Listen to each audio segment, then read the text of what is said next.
You know what I find? It's the dripping of the lube that is the biggest problem. Well, it's not It drips straight off the end of the shaft, doesn't it? You've got to make sure you got a mat. You got to put a mat under Oh, to this. soak up the... Mate, you need a tarpaulin and a stack hat. Oh! Oh, Hello! welcome. Welcome! Welcome to another episode of Mighty Car Mods, where the Gramps build continues, The Martin. Gramps build is continuing at speed. It is continuing at speed, and there's some exciting things happening this episode, of course, exactly because a right. very dashing young man has arrived on the scene. That's correct. If it was a Shakespeare play, the script would say a very interesting man, a dashing man right. has exactly arrived right. on a horse. No, that's exactly Have right. we got a horse? Technically, it's a horse. It's just a mechanical horse It is a that mechanical has no engine. and two wheels. It's not a wheeled horse, it's not a horse. It's a bicycle. But you know what? Gramps version 2 currently has an engine. It currently has a gearbox and a driveline. It's just not turbocharged yet. Yes. But that needs to be remedied. But I know just how to remedy that, Martin. Do you now? I do. Okay. Do you want me to show you? Sure. Let's have a look at this. It's the beginning of a brand new day, but unfortunately for me, there's still die grinding to be done. Turbo, we have a finished passenger side manifold. That's right.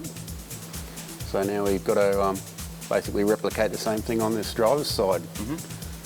So It won't be exactly the same though, will it? it'll be more of a mirror image, I suppose you would say. Yep. And then we have to run the pipe round to join them together and also go up to... Yep. Is that the tricky part? Probably, because there's not a lot of space. Okay. Because we have to fit up pipe, down pipe, external gate, Yeah. and the crossover all in that. All in the same sort of spot, so yeah, it's a bit tricky. Now that Al is happy with the fitment of the header, we can weld it all together.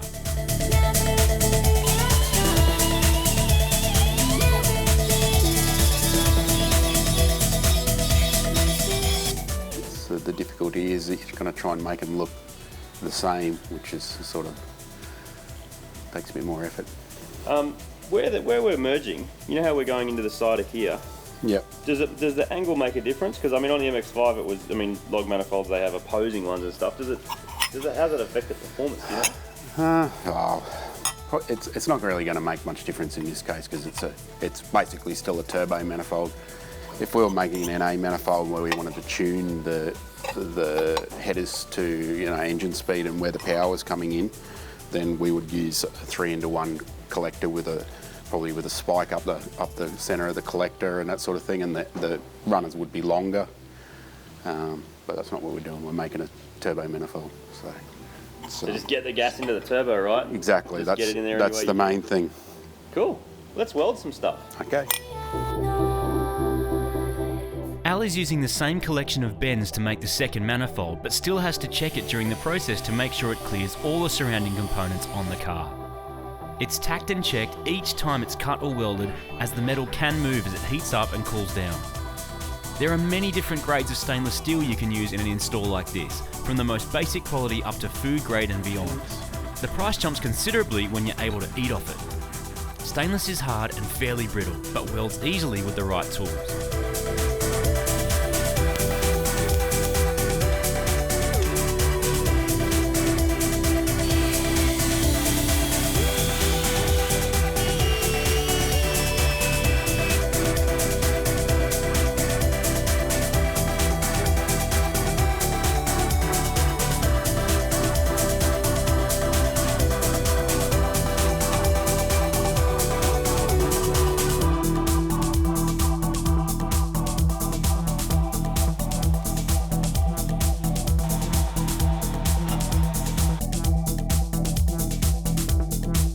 It's this kind of attention to detail that makes sure our headers will stand the test of time.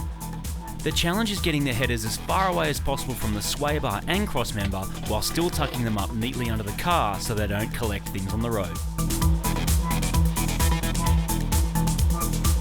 With everything lining up, the pipes can be welded the whole way around and are ready to be drilled.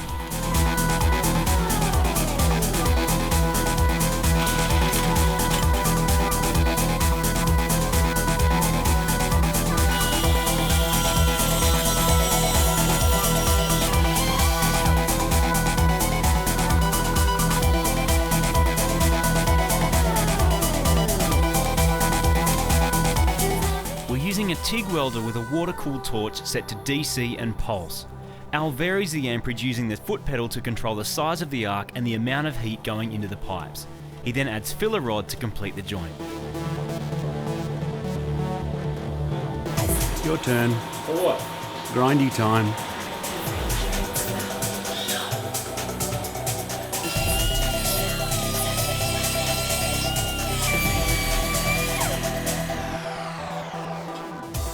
Alright, so we've finished both our headers. They're almost ready to bolt on. The only thing we've got to add now is these little weld-on bosses that are going to allow us to put these K thermocouples into the headers.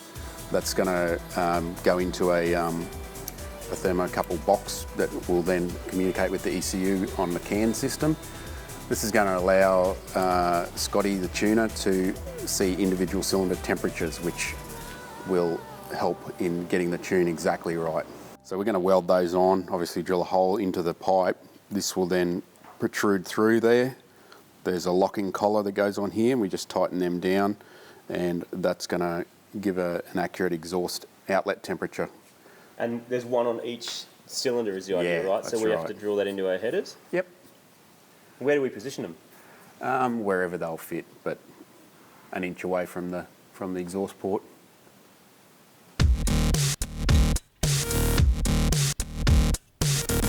Our headers are looking awesome, but there's still much to do. Next up, we've got to pull the front of the car apart to check out our intercooling.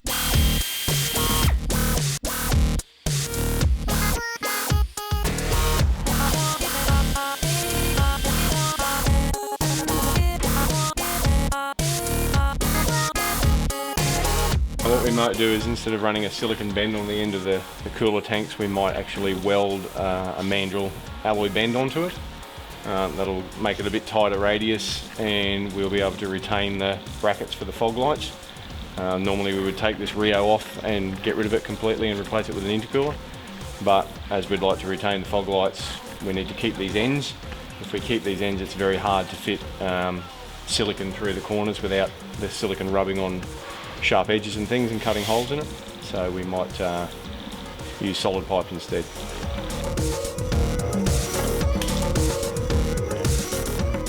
Oh, look who it is. Hello, mate. Hello, mate. How you going? I'm pretty good. You alright? Yeah, I'm fine. How are you going?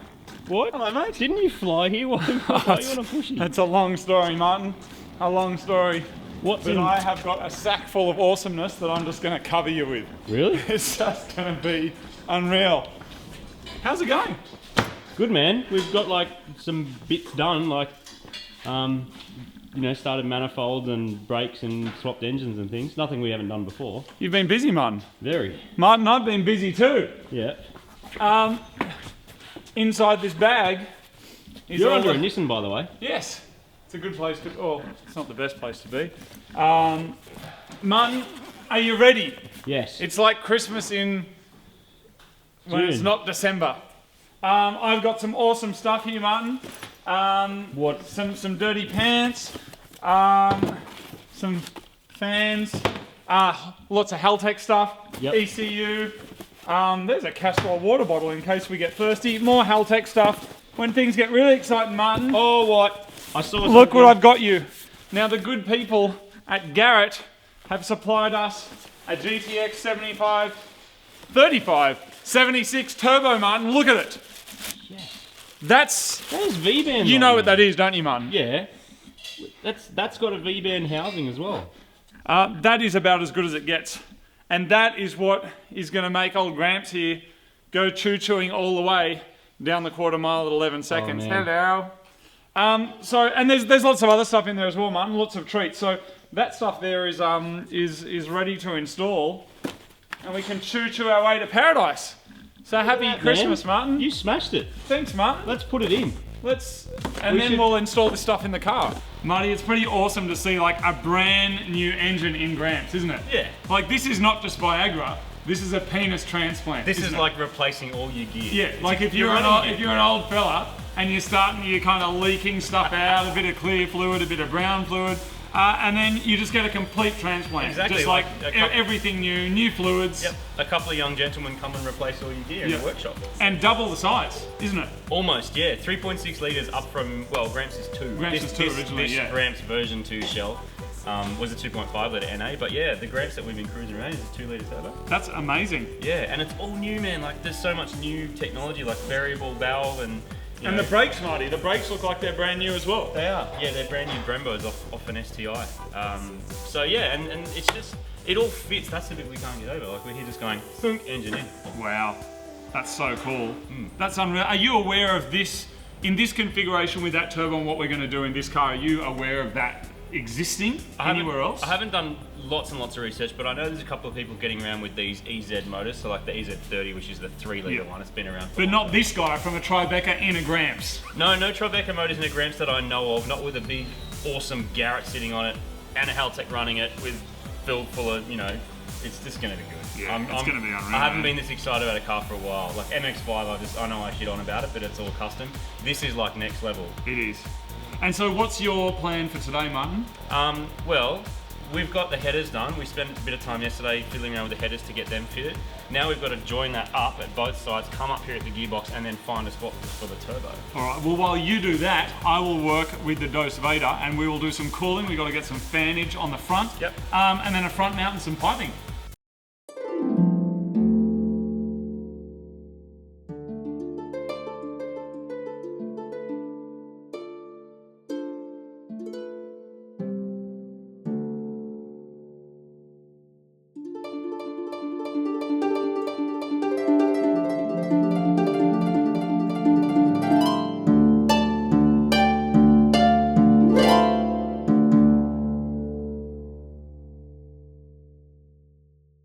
So where we're up to so far, we have the engine mounted, we have the gearbox mounted, we've started to plug in some of the stuff that's going to make that work. So we've got like our clutch sleeve in there, which we had to put in through the firewall.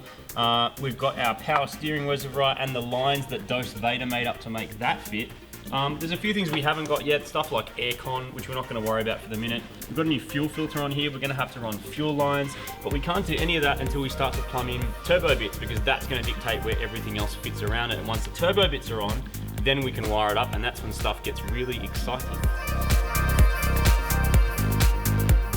Turbo Yoda slips his probes into his pipes, and the headers are ready to go onto the car.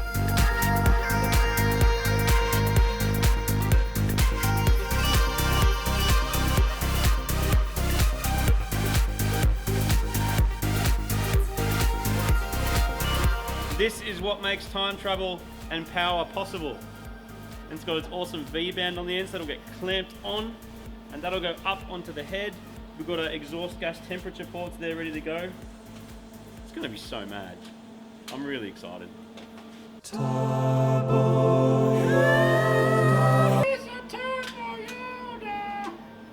So Dose Vader, I see one small potential issue here. If the front mount is sitting here and the piping is coming out of here, there's a whole lot of stuff in the way. Now I know that Marty wants to keep the fog lights, so what's the plan with actually getting the piping out of here but also retaining this, because that defies physics. You can't have a pipe and a light, can you? No, we can't have both, but we can. What we're going to do is we're going to get rid of the factory brackets that are on here. I'm going to custom, before we remove it, I'm going to custom make some brackets to support the fog light mount to the back of the radiator support panel. That's a little bit of genius. Is it? Okay, well, that's good. So then what we can then do after I've made those brackets, I can then unbolt the whole thing, cut this section off that we need to retain, bolt it back on the new brackets we make, and then this center section's gone with clear room for an intercooler. Wow. So we do actually get pipes and fog lights? You do get pipes and fog lights. That's unreal. Dose Vader, ladies and gentlemen. Random cat. Oh wow.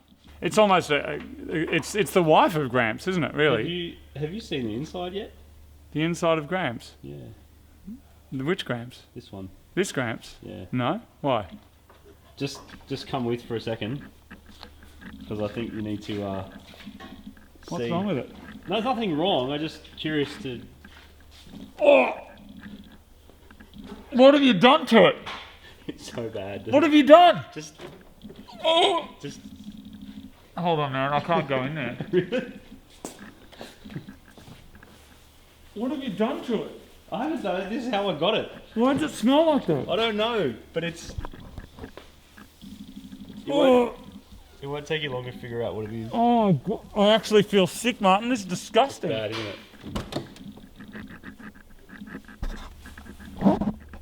This is the worst. Yeah. There's hair.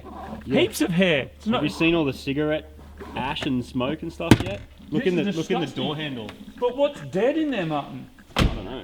What is it that's dead? What's that? What's that, Martin? Oh, What's that? I don't know. I didn't see that. What? Oh, Martin. This is rotten. So rotten. Congratulations, Martin. That is the worst, I don't know. stinkiest, The Civic was pretty most bad. unhygienic car ever. Have you forgotten the Civic though? That Oh. was pretty bad too. Need to wash my hands.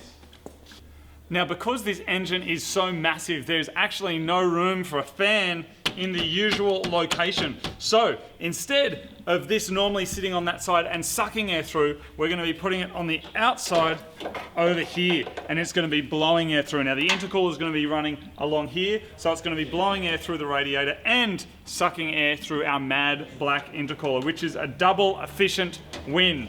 And that's an Italian fan. What's his name? Spal. I thought it would be like Luigi or something. No, it says his name Spal on his t-shirt. See? Mad.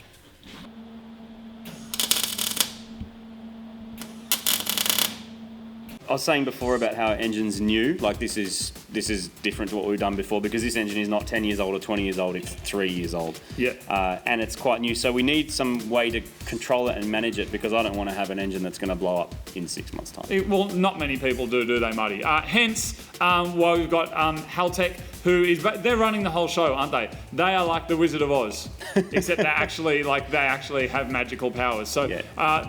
we have that wideband here. We've discussed them in the past, so we know all about those. Yep. We've got the amplifiers over here, which is going into a hub.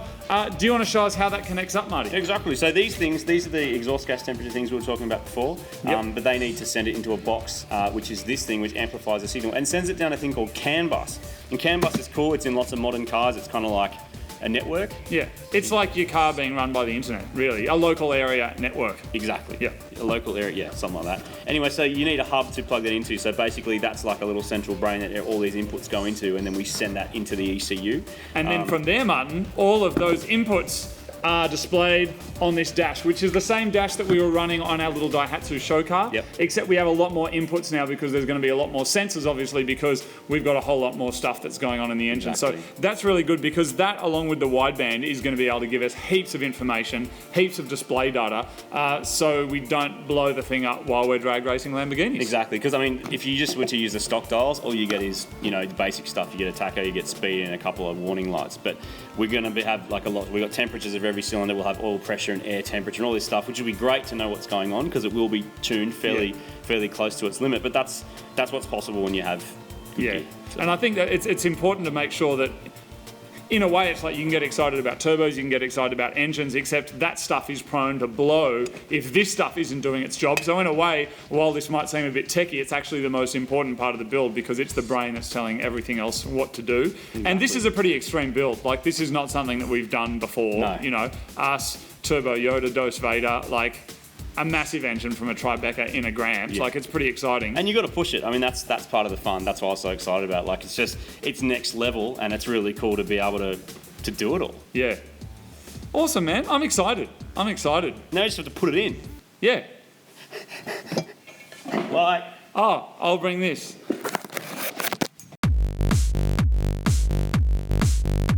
It's all hands on deck to start piecing together all the mad parts that have been made, given, or borrowed from other projects.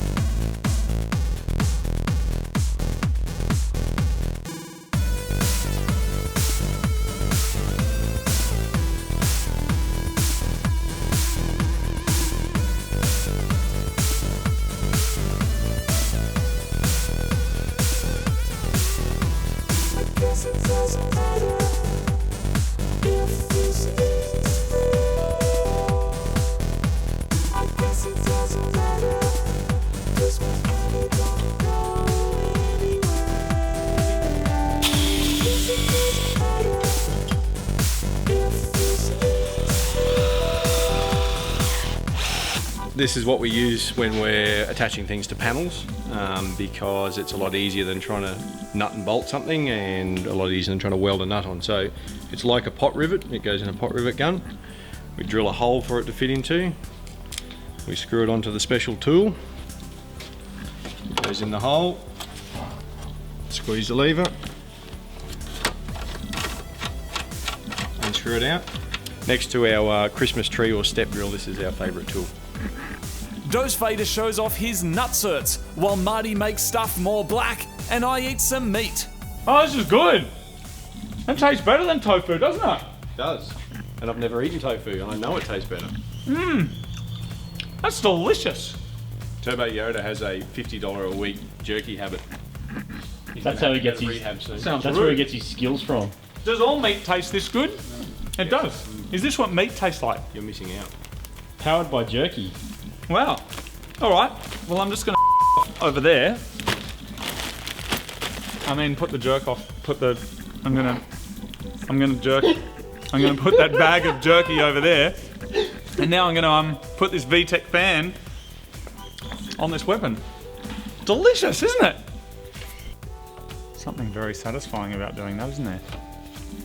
There's a little bit of rubber in here. Is that so that these washers aren't actually rubbing on this? Yeah, so it's going to rub it's, through the plastic instead. Yeah, they're like fibre washers, so yeah. Right. It's just so it doesn't rub through anything.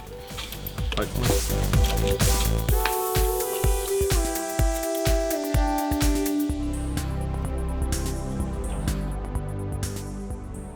All right, so this is one of Garrett's newer range of turbos. It's got a billet compressor wheel, so it's a GTX series turbo. And that billet means that this was actually crafted out of one piece of solid metal, isn't Yeah. it? Rather than being cast, it's actually been cut out of one Yeah, solid piece. It's been machined by a 5-axis mill. You can see the machining lines down there from when the little tiny mill was cutting material away. It's pretty cool to watch if you have a look on Yep. YouTube or whatever.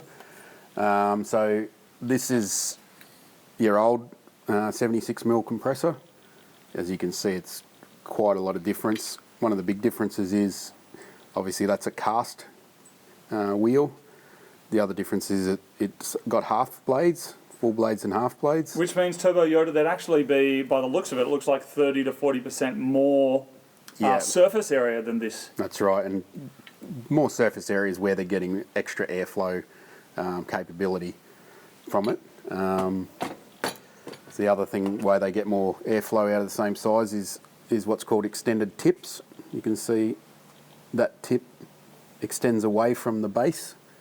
That's a fairly common technique that modern turbochargers use. So we're getting more airflow capability out of a smaller compressor. Yeah. So that can equate to better response Yep. and maintaining the same power that you might get from a larger compressor. Now, speaking of kind of response and power, how do you think something like this would compare to, say, Honda's brilliant VTech technology? Wow, I don't know if you can compare it to that at all. Really? Because it's not as powerful as, it won't create as much power, is that why? No, I don't know where to go with this. I just can't do Hondas. Sorry, mate. Is this the kind of intercooler size and width that you guys would recommend for a Honda as well? Hey Turbo Yoda, do you reckon we could put these SDI calipers on a Honda? 6-speed in a Honda. So would this fit on my Honda? Honda. Would this random cat fit on my Honda? I was just asking a question about my Honda. Do you reckon we could make this fit in my car as well? Hey Turbo Yoda, do you think we could get this on my Honda? Turbo Yoda, could we put this on my Honda, this radiator, or is this only for Subarus? Yeah, this is a Subaru radiator. It's a 26mm thick version because it's for a H6 turbo. Subarus have the same thing, much better than the 16mm standard core. Very good for the Subaru. Great, so will this work on my Honda? Oh.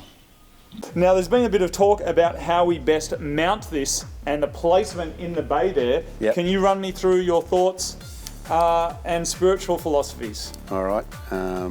Okay, spiritually, everything should be turbocharged. Placement-wise, may I? Please.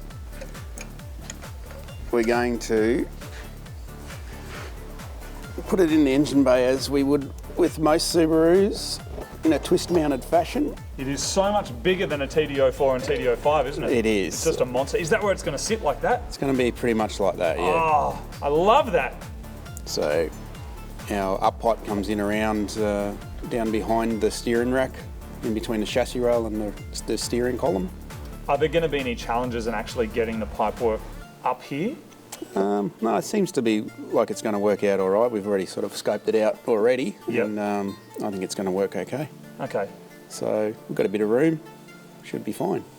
Would you recommend a similar kind of setup for a Honda engine? I'm sorry, man. What? It's research, I Martin. was apologising to Turbo Yoda. What? It's research. I'm out. He's out. Did you hear that? It's research. Dude, if he's out, we have no turbo car. It's research. Come on, man. No, don't do that. Let's hug it out. Don't do Let's hug it out. Come on. Let's hug it out. is Oh, the this drama. way. Oh, there. There it Look at is. that Honda owner's There like it is. Turbo Yodas. But would it work on a Honda like that? What Honda? After some deep and meaningful conversations and a new set of workshop rules regarding the H word, we've got back to work preparing the front of the car for intercooling.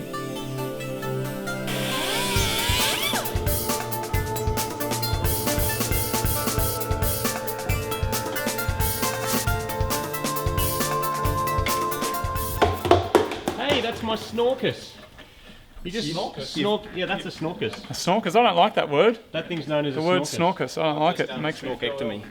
That's, A snorkectomy. A snorkectomy? That's an AM Auto name, that. that's the official term for getting rid of the resonator that's in these things. Oh, no, the word snorkus makes me Quincy squit. I don't like it. Like orca. Orca makes me feel weird too. Does it? Snorkus and orca. Right. And gallop. It's a weird word, isn't it? It is going. Gallop. I don't like flange. Flange. It's not good. Other words. What about VTEC? Oh, that's awesome. Our front mount bracketry is looking awesome, meaning we'll be able to fit the front bar and grille with only minor modifications. Look at this. This stuff. I found this today. It's called meat. And Yeah, it's been around for a long time. has it? Yeah. Oh, it tastes better than tofu. I'm going to go on record and say it. It does taste better. Not actually tofu jerky, despite what the bag said. But this was made for us today, and it's really good. I don't know what it's made of, but they call it meat, and it's delicious. Like VTECing my mouth all crazy and meaty and awesome. Can I tell you a secret? Yes, Martin? Do you know why your Honda seats smell a bit weird? I know why. Because of that stuff. That's not Yeah. actually the reason why, Martin. That, protein shakes, and that. No. Incorrect. I could tell you why the passenger seat of my Honda smells funny, but you would have to beep it all out. And therefore, that's just a waste of data on that little SD card you've got there that But you if- carry around in your little MX-5 while you tease my awesome Honda. If you were going to tell me the reason, what would it be? Sorry? If you were going to tell me the reason, what would it be? It starts with C and ends with L, and the middle of it is airy. You can work out that yourself. To get the proper sleeper look, the front mount needs to fit neatly against the front of the car so we can still use the stock bumper bar. It also needs to be secured well, so we're making up some small brackets to fit it up to the car.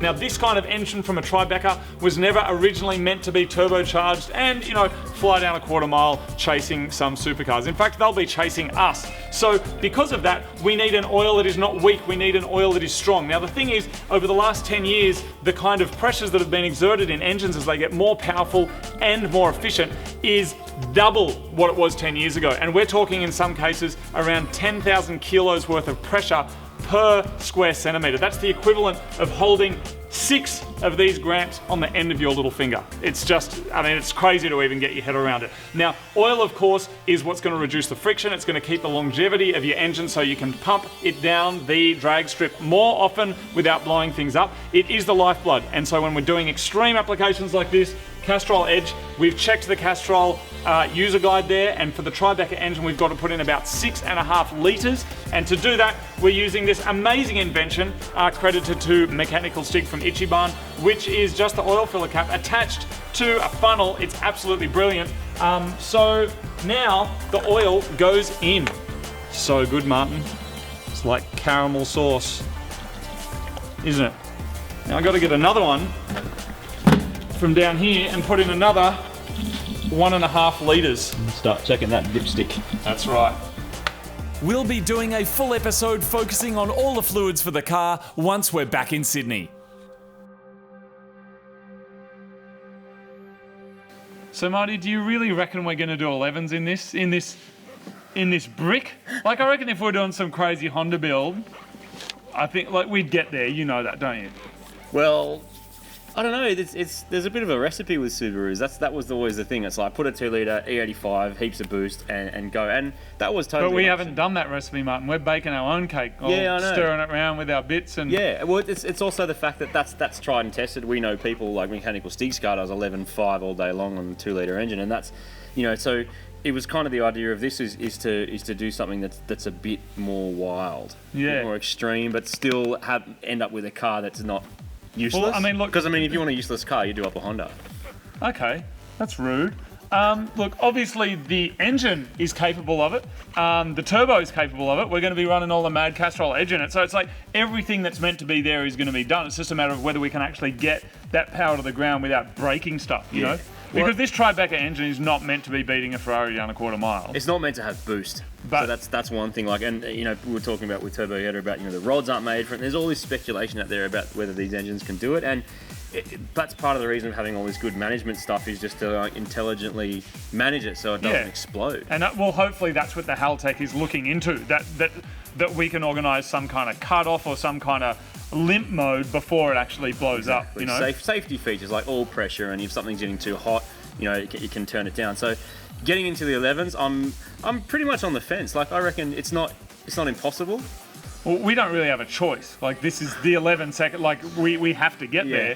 I'm starting to feel a little bit nervous about it only because I look at this car, but I think it's because the picture of this car in my mind is like, it stinks, it's dirty, it's gross. Like, it doesn't look tough, and I guess that's what sleepers are about. But I think before I'm going to really start to believe that it could keep up with a highly modified Honda, I need to see it with the body kit, with the interior, and all that stuff that I'm going to organise, right? Like, while you keep wiring it up. But like, we have to do it. Well, this started off as Gramps, and it'll always be Gramps. I'm always going to call it Gramps. This is a slightly different shell. None of that matters. The idea is it's an old, crappy station wagon with a massive engine, but I kind of feel like it once it's got this driver on, it deserves to be actually look like it's a car that you care about. So make it look which nice, is not something that's been at all on your priority list for any of the cars you've owned the whole time I've known you. So it's good to hear you kind of evolving as a human being. I think the best thing about this car is it lets us do some cool up-to-date stuff. Like, we can do management, really like delve into Well, it's a new engine. Yeah, and do E85 and all that stuff that everybody's talking about. And, you know, we've actually wanted a car to do it on.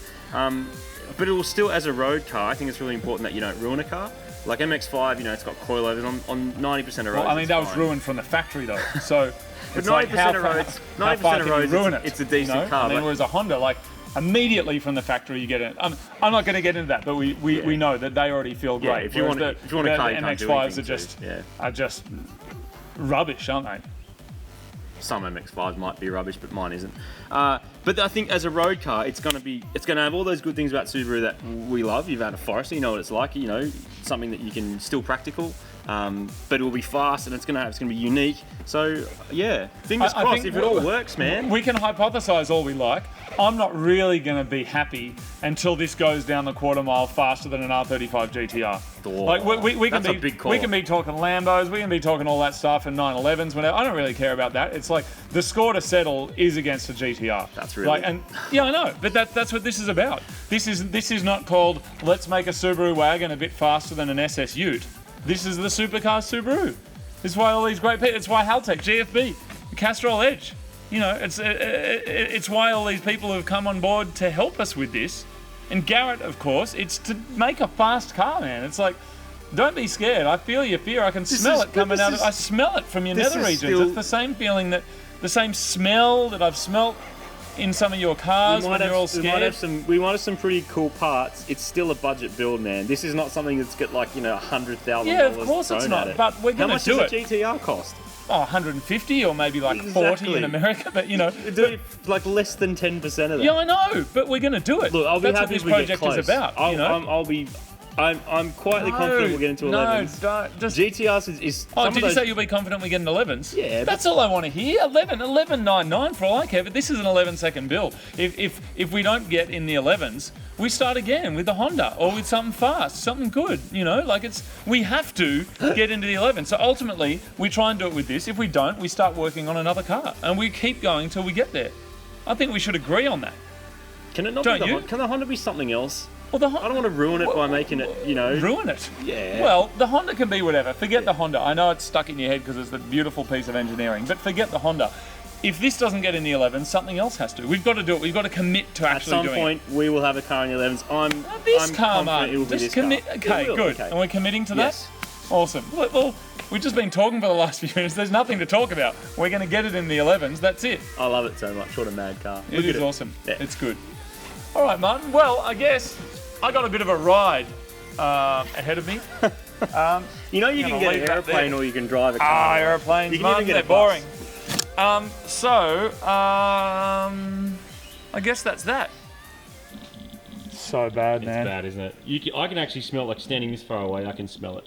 I was thinking like maybe we could rug doctor it, but I think it's just too impregnated. I think the best thing to do is actually just replace the interior. Yeah, do the whole thing. Just get rid of it. And update it, like just make it look better. New roof lining, that's all falling off and covered in who knows what bacterial turd. So if you're called to do your thing and do get the nerdy ECU stuff wired up, Yeah. I will go to Sydney and organise an interior, a headlining, and then I'll talk to Mechanical Stig and see if we can bring in from Japan a proper kit for it, like JDM front bar, rear bar, side skirt, so it actually looks mad. Yep. So you call to continue with that, and I'll do that. I'll get our nerd on with that. See all that wiring? Yeah. That's me for the next day or two anyway. And then it'll just drive, man. Then The we can... smell. I know. The smell. Far out. All right. I will organise the interior. I will organise the exterior. So I'm going to head back to Sydney. Cool, man. On a bike. See you, Turbo Yoda, Dose Vader. See you, mate. See you guys.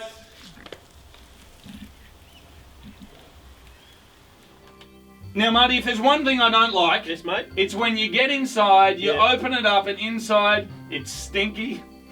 There's juice coming out. Oh, It is oh wet. no. And the interior of this car is the epitome of what I don't like, mate. Exactly. Stinking and wet Yep. and juicy. The problem is it was already smelly, and then it had liquid on it and made it worse. Exactly, it was even worse.